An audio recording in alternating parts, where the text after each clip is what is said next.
रीट भर्ती परीक्षा में 1 वर्षीय एडिशनल सर्टिफिकेट धारियों को बाहर करने की मांग अब तेज होती जा रही है। 3 वर्षीय अंग्रेजी विषय के अभ्यर्थी लगातार सरकार से मांग करने में लगे हैं। क्या कुछ मांगे हैं? अभ्यर्थी हमारे साथ हैं। क्या कुछ मांगे हैं जिनको लेकर विरोध में उतरे हैं? जी सर हमारी ये मांग है कि हमारे साथ न्याय किया जाए। आदरणीय अशोक गहलोत जी, सीएम साहब एवं शिक्षा मंत्री जी बी डी कल्ला जी से मेरा यह अनुरोध है कि हम 3 वर्षीय रेगुलर स्टूडेंट हैं इंग्लिश साहित्य के, जो हमें न्याय मिलना चाहिए। हम ये चाहते हैं कि जो 1 साल के जो इंग्लिश विषय से जो एक साल का सर्टिफिकेट खरीद के लाते हैं और कुछ लोग रेगुलर भी मतलब करते हैं, तो वो गलत है। 1 साल का सर्टिफिकेट और 3 साल के जो रेगुलर स्टूडेंट है उसमें बहुत डिफरेंट है, क्योंकि एक उनका जो लाखों बच्चे छोटे बच्चे उनका भविष्य खराब करने वाले वो, क्योंकि हमें इतनी नॉलेज उनको नहीं है, तो एक समान नहीं है, उनको बाहर किया जाए। मेरा शिक्षा मंत्री से यही अनुरोध है कि उनको बाहर किया जाए और हमारे साथ न्याय किया जाए और लाखों बच्चे उनके भविष्य के साथ भी खिलवाड़ ना किया जाए, क्योंकि उनका छोटे बच्चे इंग्लिश में क्या सिखाएंगे वो, जिनको इतनी योग्यता नहीं है। हमें इतनी 5 साल की योग्यता, उनमें 1 साल की योग्यता,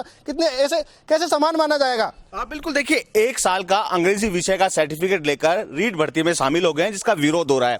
क्या कुछ रणनीति बनाई जाएगी अगर मांगे पूरी नहीं होती है तो? अगर हमारी मांगे पूरी नहीं होती है तो हम 9 फरवरी को विधानसभा का घेराव करेंगे और एक सशक्त आंदोलन की चेतावनी देते हैं, क्योंकि हम जो 10वीं क्लास के बाद एक वैकल्पिक विषय का चुनाव होता है, उसके बाद 11वीं 12वीं 3 साल ग्रेजुएशन, उसके बाद 2 साल बीएड में सब्जेक्ट रखने के बाद भी हमसे ऊपर जो 1 साल के एडिशनल डिग्रीधारी है वो सर्टिफिकेट लेके आते हैं और उनको मान्यता दी जा रही है। तो हम चाहते हैं कि उनको और हमारा कंपेयर नहीं किया जाए और उनको बाहर किया जाए, और शिक्षा मंत्री जो गुणवत्तापूर्ण शिक्षा की बात करते हैं उसको तवज्जो दी जाए। हाँ बिल्कुल, देखिए विरोध के स्वर अब तेज होते जा रहे हैं।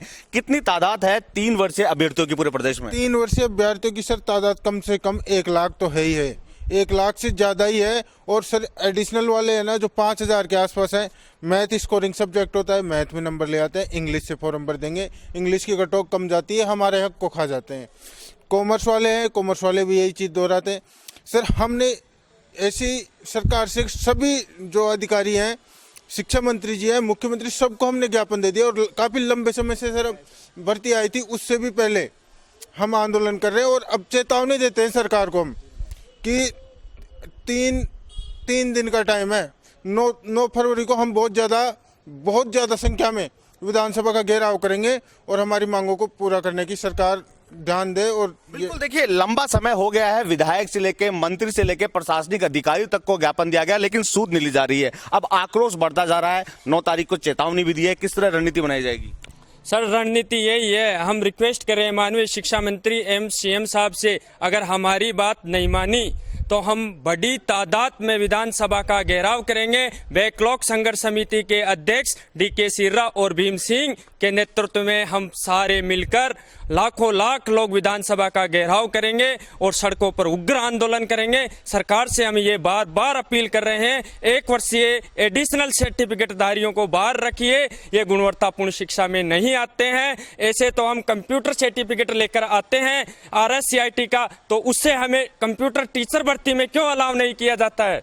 हाँ बिल्कुल, देखिए खुली चेतावनी दे दी है। हालांकि जो 3 वर्षीय अंग्रेजी विषय के अभ्यर्थी हैं उनकी संख्या लाखों में है। लगातार विधायक से लेकर मंत्री तक को भी ज्ञापन दिया गया, शिक्षा मंत्री को भी ज्ञापन दिया गया, लेकिन अब सूद नहीं ली जा रही है, तो आर पार की लड़ाई लड़ने को तैयार हो गए हैं। 9 तारीख को विधानसभा सत्र शुरू होगा, वहां पर जो अभ्यर्थी हैं उनकी ओर से विरोध प्रदर्शन देखने को मिलेगा।